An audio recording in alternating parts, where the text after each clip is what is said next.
The fifth is Manzo, Yerba del Manzo. And this is a herb that is, it has a long history, and is mainly it's the root that is used to make teas, to make tinctures, and also using salves and ointment for the skin. And it is very effective at healing skin conditions. So that's number 5, Manzo.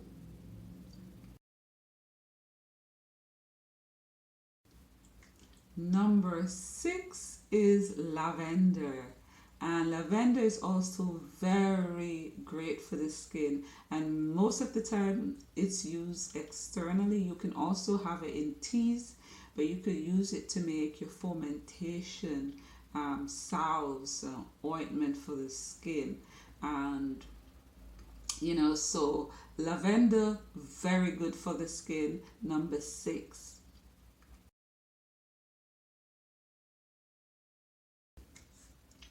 Number 7, witch hazel, and you can use the leaves or the bark of this witch hazel. They've got similar properties, and you could use it in the form of teas, tinctures, make fomentation with it, and poultice, of course, to apply to the skin. So those are 7 herbs that I have listed. What I will say also, when it comes to dealing with issues such as eczema, which so many people face, remember it's systemic. It's when the body is not able to pass the toxins or waste through the normal mechanism of the kidneys. So when you've got an issue such as eczema, it also is indicative that the kidneys are not filtering waste as it ought to. That is also what it signifies. And because it's not doing that, it's coming through the skin. And so the approach one has to take, or it is the approach that one should take, is first, you've got to clean up the bloodstream.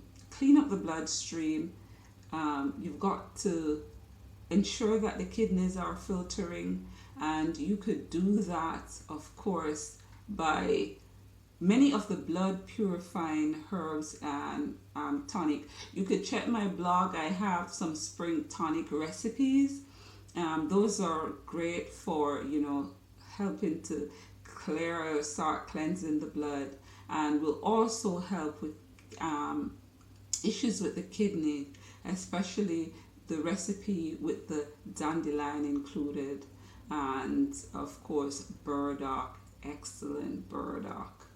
And so clear, you've got to clean the blood. You've got to ensure that the kidneys are filtering.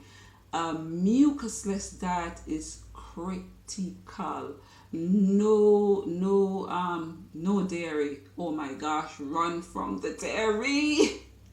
Run from the dairy. Do not feed your kids dairy and the sugars, all those sugars and processed stuff that they like to eat, because I know many kids or children also have this issue. And for the young babies, you can bathe them in chickweed tea. Just, I call it a tea still, but you could you make the tea and you could bathe them in the water, bathe them several times for the day. Whether you could use chickweed tea, you could use lavender, you could use and you can use them in combination. It doesn't have to just be one herb. You can combine the sage, you can combine the chickweed, and you could combine the other herbs and, make a bath and bathe them with it. Allow the water to run all over the body. And for even the kids or the children who are a little bit bigger, help them to, let them soak in it. Make a bath, and have them soak in it.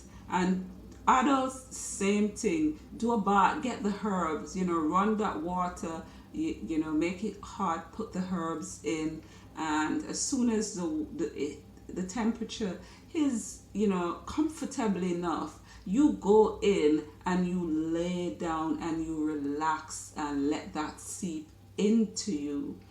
And drink it also. You've got to be drinking the tea. You can have chickweed tea, at least a cup, a minimum of 3 times for the day. You could do the same thing with sage. Also, a mucus-less diet. You need a mucus-less diet. This is critical, a mucus-less diet. All raw, preferably. All raw, primarily fruits and vegetables. And for mothers who are feeding young babies who have issues with eczema, come on. It starts with you. That's where it started, and you've got to bear that in mind. And it means that you have to make the sacrifice. Even if you don't like eating healthy or, following a mucusless diet or doing something else, do it for the sake of the child.